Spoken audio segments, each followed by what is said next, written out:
So our research shows that the most important skill is really learning how to learn. It's called learning strategies, and there are very specific things you can do when you're in secondary school or post-secondary school to learn how to learn. And the reason that's so important is because the economy is going to be changing every few years, right? We know that the jobs of today will not be the jobs of tomorrow, and we will need to continue to pick up new skills as we go. And so we think that learners who know how to learn are going to be incredibly successful.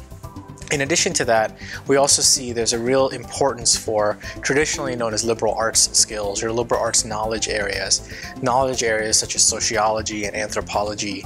Really people who understand how the world works or how humans interact. Those are going to be some uniquely human skills that will be important in the future. So as we see the impact of technology and robotics and automation, as well as other trends come to impact the job markets, students and teachers will need to pick up uniquely human skills to succeed. So I think it's technology-led education. So you want educational innovations that have, they help students prepare for the future, but that doesn't mean you have to come into a particular building. It doesn't mean you have to do it at a particular time. So I think in Latin America, there's a huge opportunity to help schools prepare for students, rather than students preparing for schools. And so for me, that includes more agile pathways, more flexible pathways. For me, it means students choosing when they want to study or where they want to study or how they want to study, but the mechanisms of studying are all effective. They're all really delightful and fun to use, and they're going to improve learning. So those are the things that Latin America can focus on, rather than building new campus or a new classroom. Let's really think about how technology can help students prepare, and how technology can help prepare for the new needs of students. Huge role. So parents will they already have, but I think their role will only increase because students aren't just learning in a classroom. They're in a classroom maybe 8 or 9 hours a day, but the rest of their day they're learning from parents and friends and colleagues and other people. So parents have a huge role to play to encourage this mindset of always learning, this mindset of lifelong learning in their kids. So from the beginning, kids should know that they're in school not for once in their life, but forever. So they will constantly be learning, and school is just the first time where they get some structured learning, but over their lifetime, they will need to continue to learn. So, parents are the ones who set that tone, that culture for their kids. So we really think that parents have to really interpret the messages from this and understand which skills are going to be important. And I think the second takeaway for parents is help your children pick a career or a job, but remind them that that is not the job they will have for life, right? They might have 5, 10, 15 different jobs across many different careers over their lifetime. And again, reinforcing always learning will help them prepare for multiple jobs. So, they should look at every job as a stepping stone to something greater, to something new. And so that mindset of innovation and impact and just continuous learning is the best thing that parents can help students absorb.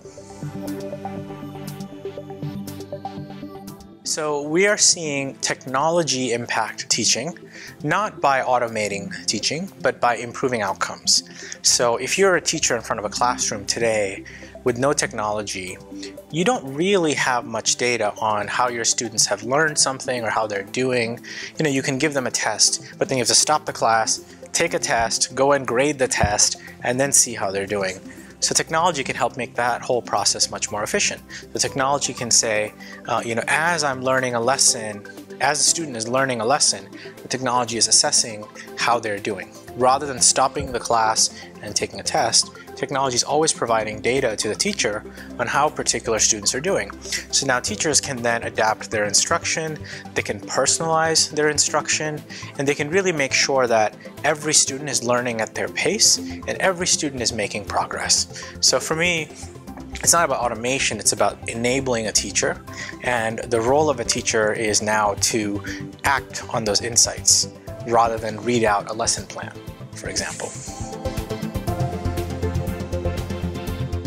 2049, okay. So I think higher education or an institute of higher education will not be a place, but it will be a platform. And it's a platform for learning. So I will join the Tech de Monterey as a student when I'm 18 years old, but I will have a relationship with you for life. And I will learn with you for life. And you promise to me that I can learn whatever topics I want, and I promise to you that anytime I need to learn something, I will come to you first. That's one change. I think it becomes a lifelong platform.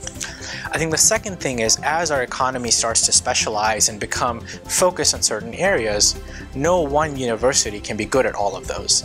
So universities will start to create networks of other universities with other universities to then say, okay, I have a relationship with this student for their life, but they want a course that I can't offer. So then the network will allow the student to access other content, other teachers. So I think those are two changes that we will start to see. We haven't seen them yet.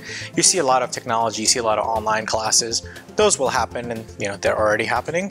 But I think for me, the bigger, more dramatic change is when I sign up for a relationship for life, and that gets me access to a network of other high quality universities for life.